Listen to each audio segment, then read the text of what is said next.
Welcome to ENT student for part 2 discussion on epidemiology related to ENT and epidemiology and public health services. Please continue. Sir, I finished the slides. Yes, next. Research in public health may be concerned with the influence of environmental factors, socioeconomic conditions, health services on the health in the community. It will be clear by now that many of these questions take the form of determinant occurrence relationship, which again confirms the crucial role of an epidemiological approach. A study comparing the outcome of thyroid surgery performed by experienced surgeons and surgeons in training is an example of epidemiological study directly addressing a determinant of the quality of otolaryngological care. Another example is study of the impact that the publications of the guidelines on the treatment of persistent blue ear in children had on the rate of surgery. A systemic review of studies addressing the effectiveness of screening young children to undergo early treatment for glue ear is the third example of public health research. So, what are the examples that you can give here is determinant occurrence relationship that you can say. First point, you could see the influence of environmental factors, socio-economic conditions, and health services on the health in the community. Second point, you could see determinant occurrence relationship. Keep in mind about the determinant DO or DOR. I already told you this. Determinant occurrence relationship. They help in epidemiological approaches. So for example, you are giving very good examples. Thyroid surgery done by experienced surgeons and surgeons in training. Those who are learners, they have got the recurrent laryngeal or hypoparathyroidism. All these things are the side effects that are there. Every surgery has got a learning curve. You should keep it in mind about that. And addressing the determinant of the quality of otolaryngological care. So quality will be assessed here. So when someone asks you to give examples, thyroid surgery and outcome. Thyroid surgery to outcome, it tells us about the quality. Number one. Number two is the impact that the publication of a guideline on the treatment, the rate of surgery. So whether blue ear, whether needs surgery or not, plus or minus surgery, it is also a study that can be done. And third one example, very good example given is early treatment for glue ear. Early treatment for glue ear. So whether it has to be done or not, or is one example of public health research. Next. The anatomy and physiology of epidemiological research. We can't discuss the different study designs before we have examined what epidemiological research is made up of and how it works. The easiest way to do this is to describe the components of study protocol and the way results are used to draw inference from the study results about the truth in the universe. The following sections are based largely on the introductory chapters of recent book by Hulle and colleagues about designing clinical research. So what are the clinical research that need, what are the basic components of clinical research, all those things you should be keeping in mind. So how it works, you should know, and then components of a study protocol. So if you want to have a study, you should have a study protocol, very important. And you should know how to draw inferences from the study results and the truth in the universe. Next. Essential components of a protocol for epidemiological study. A research protocol is a document that provides all essential details of a study. The protocol is necessary for guiding all the decisions that need to be made in course of study. The process of writing a protocol itself helps the investigator to enhance the scientific rigor and efficiency of the project.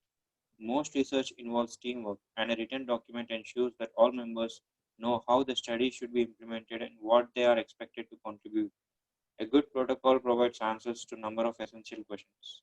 So very important is to make a protocol. So initially you have to make a protocol of how we are going to go forward, and it helps in telling the scientific rigor and efficacy of the project.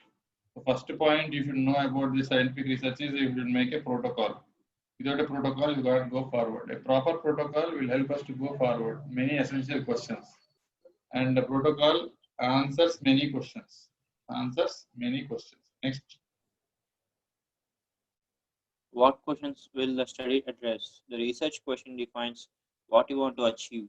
Many experienced researchers will agree that the formulating a question that can be translated into a feasible and valid study can be surprisingly hard. What often happens is that instead of research question, a topic is formulated. Framing the research research question is the first step for every new project, of which the importance cannot be overestimated. Conversely, many studies fail not so much because the study design is flawed or the execution of study is poor, but because the question was not formulated adequately in the first place. So it is very important to make a question. Without a question, you will not get an answer. If a question is not there, how can you get an answer? The first point, what you want to achieve, you have to make it a question. And formulating a question is very important, and it is translated into feasible and valid study. Very difficult for that to happen. Okay. Instead of a research question, a topic is formulated. So what often happens is they don't put a research question. You want to have a research question, number one. You want to have a research question. It's not like a topic that you should, if the research question is the correct one, you should not take a topic. First point you should keep in your mind. And framing the research question is the first point. First point is you have to frame a question. Please frame a question. Please frame a question. The research point. Next, it's not because of study design, it is failing of the projects occur, but the question was not properly formulated. Failure is because of question only, not because of answer. Failure is due to the question only. Next. An oral example of such a topic that needs further research is the concern about rising complications rate after tonsillectomy in the UK. It is clear that we need to provide more detail and structure before we are able to formulate a relevant and answerable research question. The concept of determinant occurrence relationship may provide some guidance in this context. In other words, we need to be specific about what outcomes we want to study as well as what determinants we want to consider. So you should know determinant occurrence relationship. Once again, the door has come here. It can guide you towards the question. It can guide you towards the first question that is very important. Okay.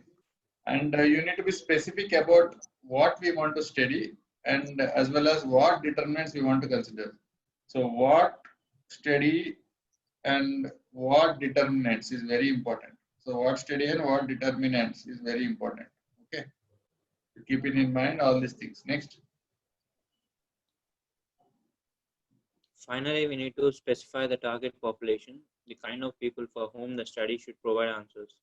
In epidemiological research, a good research question therefore has 4 components, which can be summarized by an acronym PICO. The target population of participants, the interventions, the comparison or control group, at least if there is any, the outcome of interest. So population, intervention, comparison or control group. So it is also called as control group. And next is last one is outcome. Population, interest, comparison and outcome. What is PICO? Population. So intervention, what you are doing, and comparison and outcome. What is the outcome that is there? Next.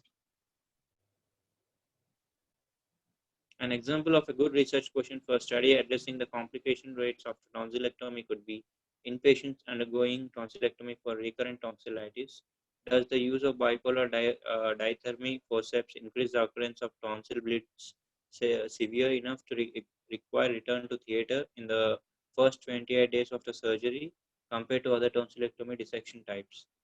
Admittedly, this is rather a convoluted sentence and is only given here to illustrate how the 4 components of a research question can be covered in one question. In practice, the question will be shortened to: does bipolar diathermy increase the hemorrhage rate after tonsillectomy? But in that case, the details that define target population, intervention, comparison, and outcomes of interest need to be provided separately. So you should have a good research question.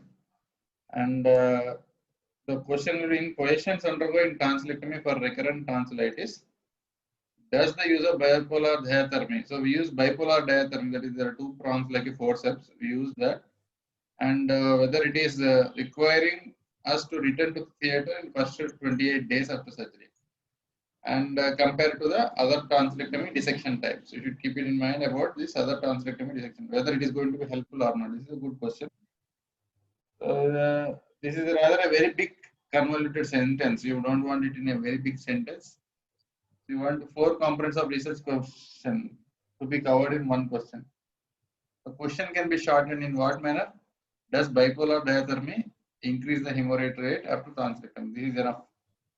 But in this case, target population, intervention, comparison, and outcome need to be proved separately, provided separately. That is PICO. That is population, intervention, control group or comparison group, outcome. So population, intervention, control group or comparison group should be seen in the mind after putting the question, first question. Okay, next.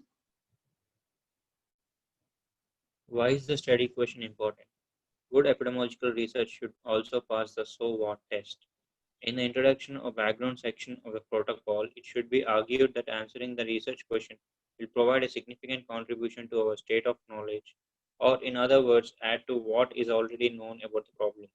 It is therefore important to be on the top of published literature before developing a study. It should also be clear that the results of the proposed study will help to resolve current uncertainties, which may lead to new scientific understandings and influence clinical and public health policies. So very important. So you are saying someone that I am doing the research. The one question that comes is so what? It is already existing in the literature. So what is that new you are going to find out in that? So what question is like for normal public also they will put Aite enti in Telugu you can call it as. So what is there in that? So what is big in that? So that you should know all the published literature. Till now, for example, we are doing a research on curcumin related to sensory neural hearing loss. Curcumin is turmeric related product in age associated hearing loss. So it was done before on noise induced hearing loss, but not on age associated hearing loss. So we want to do as a department in the age associated hearing loss. So that is a new thing that we are going to do. As you could see in literature, you could not find any studies about that. So if you find it out, that is a new dimension that you can introduce to the treatment. Okay, so that's how you can plan for it. So it is therefore important to be on the top of the published literature before developing a study. So you should know all the literature. And this proposed study, whatever study, for example, you are discovering a vaccine for a coronavirus. That is a new thing. Vaccine for tetanus is already there since years together, since hundreds of years.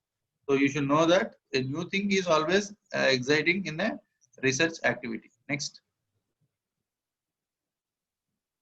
It is often scholarship that will identify the gaps in the current knowledge and how these can be addressed in an optimal way by learning from the work of others.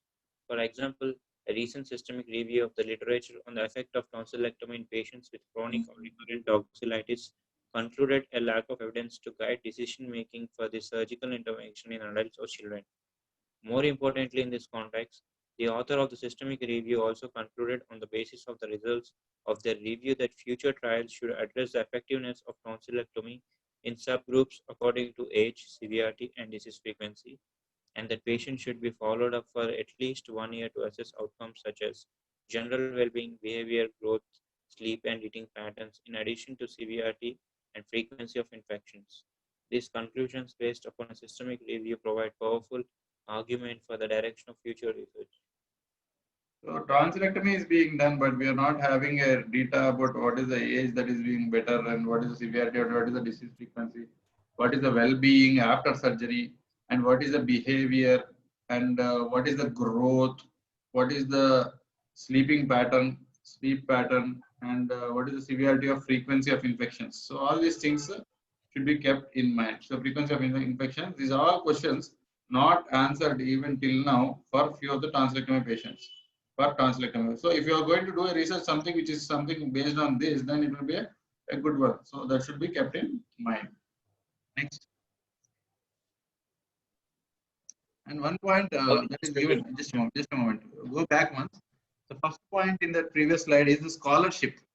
So it is often the scholarship that will identify the gaps in the current knowledge and how these are addressed to an optimal way by learning from the work of others. Already you have taken it to some extent. For example, so you take the capital of a particular state.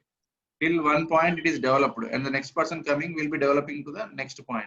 So what is the necessity? Based on that only the next person will be developing to the next point. There is an example I am trying to give. If you are in a research, one person has done a research till one level and later on his other person who is coming later will be taking that research forward. Next. How is the study structured? Choosing the study design is a complex issue. The actual choice depends strongly on the research question. The study should be designed in such a way that it produces results that are relatively precise, free of random errors, and accurate, free of systemic errors or bias. An additional consideration is that the study needs to be efficient, affordable in terms of time and money. A simplistic taxonomy of study designs is presented here. Show Go back once. So study design, you have to choose it, and it's a very important point. The choice depends upon the research question. So first you have to frame a research question. That is the first important point. And it should be designed in such a way that it produces relatively precise. So we want a design, very important. Number two, which is free of random error. So there should not be random error. So to decrease the error, you have to increase the size of the study size. Yesterday we have seen that. And accurate. Accurate that it is free of systemic error. It should be free of systemic error and bias. Systemic error and bias. These are very important things. And additionally, you want it should be affordable and it should be in time constant also. So it should be affordable, number one, and it should be based on time constant also. Okay.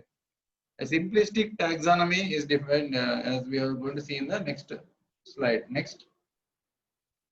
So first one, you are keeping in mind about the algorithm of classification of types of clinical research. So from Grimes and Schultz, and from Elsevier it is taken. Okay, we are taking the courtesy from them. So Grimes and Schultz. So that is a classification system. Grimes and Schultz classification system. What is that? Is the determinant done or not? So determinant given or not? Given to determine, given determinant present or not? Determinant present or not? If determinant is present, yes, you should say. If not, no. If determinant is present, you should remember that it is yes, and determinant is not present. So we are basing all this study on distribution and determinants. So we are, it's not detergent, it is determinant. Okay. So just remember it is determinant. So determinant is there. If it is yes, it is an experimental studies. If determinant is not there, it is an observational studies. You should keep in mind always. So determinant is there, you should say experiment studies. Determinant is not there, it is observation studies. In experimental studies, whether randomization or not done or not, random allocation. So random allocation, it minimizes the bias. The patient itself doesn't know whether he is into the treatment or not. Randomization, whether yes or no. So randomization, if it is yes, it is called as randomized control trial. So this is basic SPM that we are reading again. And if it is not done, so if determinant is done, given, it is an experimental studies. So experimental studies where randomization is not done, it is called as non-randomized control trial. That's as simple as that. And otherwise, the other thing what you are trying to see is observational study. So observational study, you have got a comparison group or not is the question. Comparison group or not. Observation study, whether comparison group is present or not. So you should remember experimental study and observational study. If observational study comparison group is present, if it is yes, you should call it as analytical study. So analytical study. Analytical study. If comparison is not there, it is just description. Comparison is not there, it is description. Okay, descriptive study. Descriptive study. So analytical study, once again, based on the direction of analysis. So direction of analysis. Analytical study based on the direction of analysis, what you should have, if exposure to outcome. So exposure to outcome, if it is there, you can call it as cohort study. Exposure to outcome is there, it is cohort study. Outcome to exposure. So outcome to exposure. Outcome to exposure is there, it is called as case control study. Outcome to exposure is case control study. And once again, exposure and outcome at the same time. Exposure, outcome at same time. Exposure and outcome at same time, if it is there, it is called as cross-sectional study. Cross-section study. Exposure to outcome same time is there, cross-section study. It is called as cross-section study. Okay, cross-sectional study. So when you have got a comparison, so this observation study, just you can take, okay, as you can say that you are having a cross-sectional study and case control study and cohort study. If it is taken by the based on the direction of exposure to outcome, if it is analytical study. If your descriptive study, there is nothing like a comparison. So that is a descriptive study. So everybody should master this particular chart and simplifiedly given in SPR textbook. There is some amount of confusion. Of course, here it is given very well. You can take a screenshot of this and that can be posted in the group. Please take a screenshot of this and post this in a group. I request the presenter to take a screenshot of this and post this in the group. Next. Yes, sir. First, the investigators have to decide whether they want to assign the determinants themselves in an experimental study, or whether they want to examine events as nature takes its course in an observational study. Second, if an observational study design is chosen, the next step is to decide whether the study needs a comparison or a control group. If so, the study is often called analytical. If not, it is descriptive study. Descriptive studies are often used as a first step into the new area of study. The scientific toe in the water and followed by analytical studies to answer questions that can address determinant occurrence relationships. A more detailed presentation of study designs follows under the section Choosing the Study Design below. So once again, you can have, you can just, it's as simply as remember that the determinant is EO. Okay, EO of a temple, you should remember like EO of a temple, experimental study or observation study. If experimental, if a randomization is, random allocation is done, it is randomized control trials, and non-randomized control trials, it is no randomization done. Observation study, you can remember as ODA. So observation study is number one, comparative group is present, it is analytical study. If not, it is a descriptive study.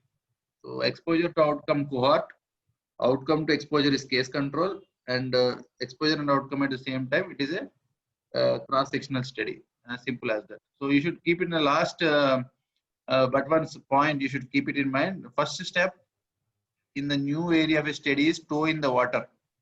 Scientific toe in the water followed by analytical studies to answer them. So toe in the water and followed by analytical studies. So that is very important. This is one terminology that is given over here. This is called as toe in the water. Toe in the water followed by analysis. So you should keep it in mind. The first step is toe in the water. It is just a comparison. Okay. So descriptive study. This is for the descriptive study. Descriptive study. Next.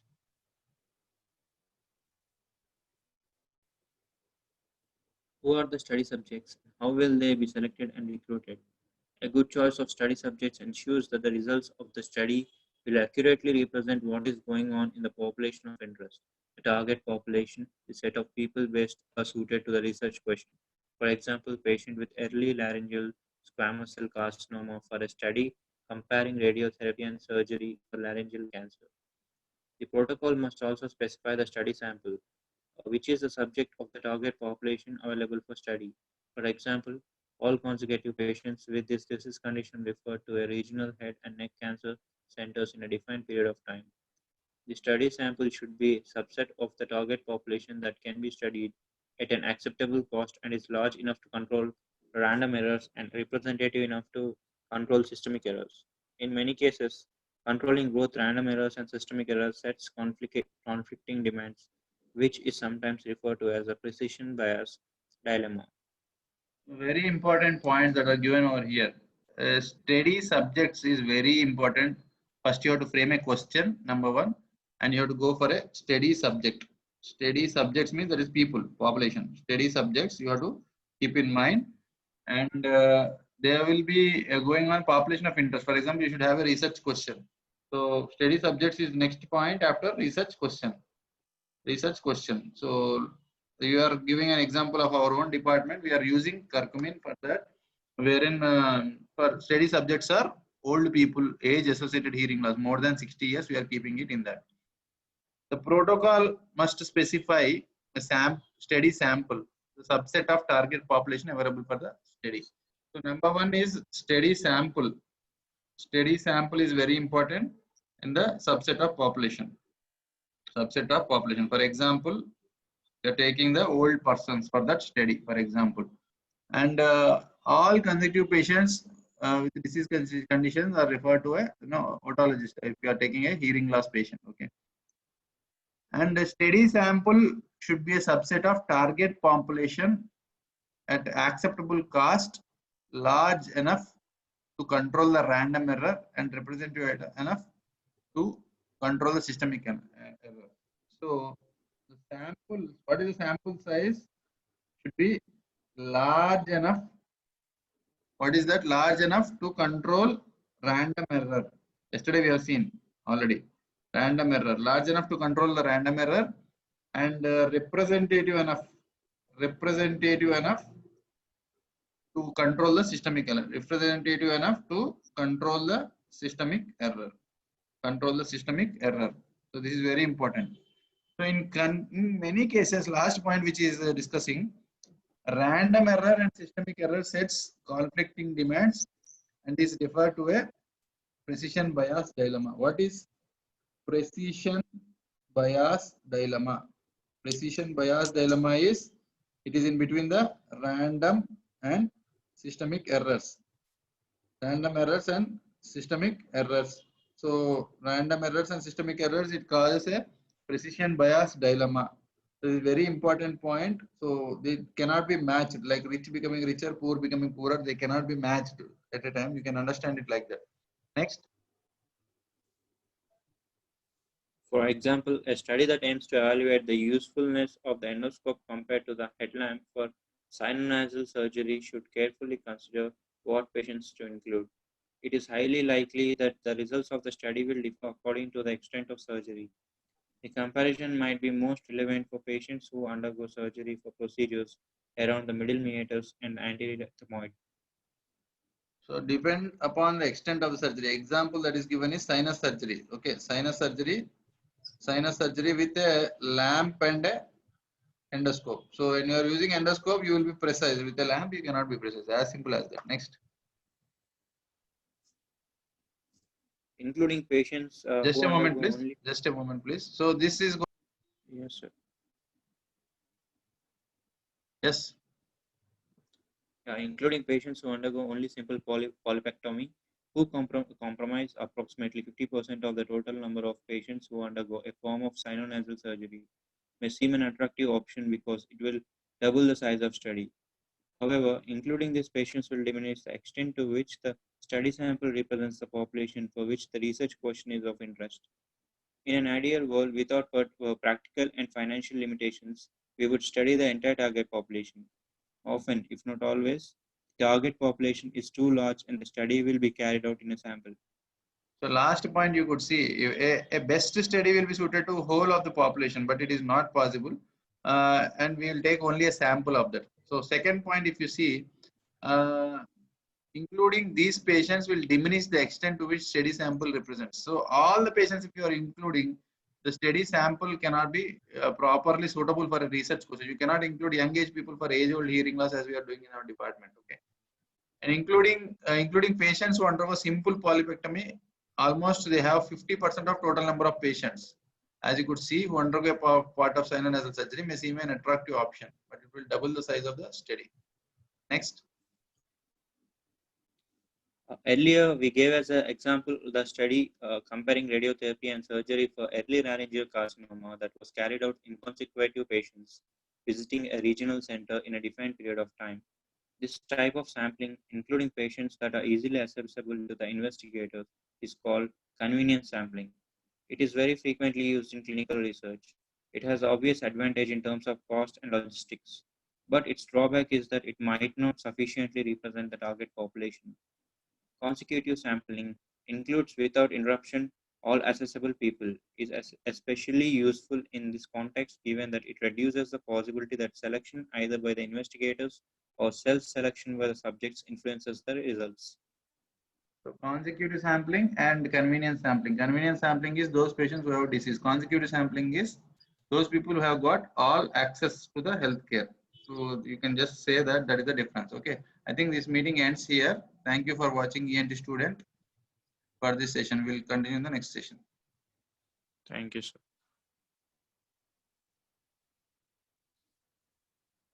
You remember this slide name?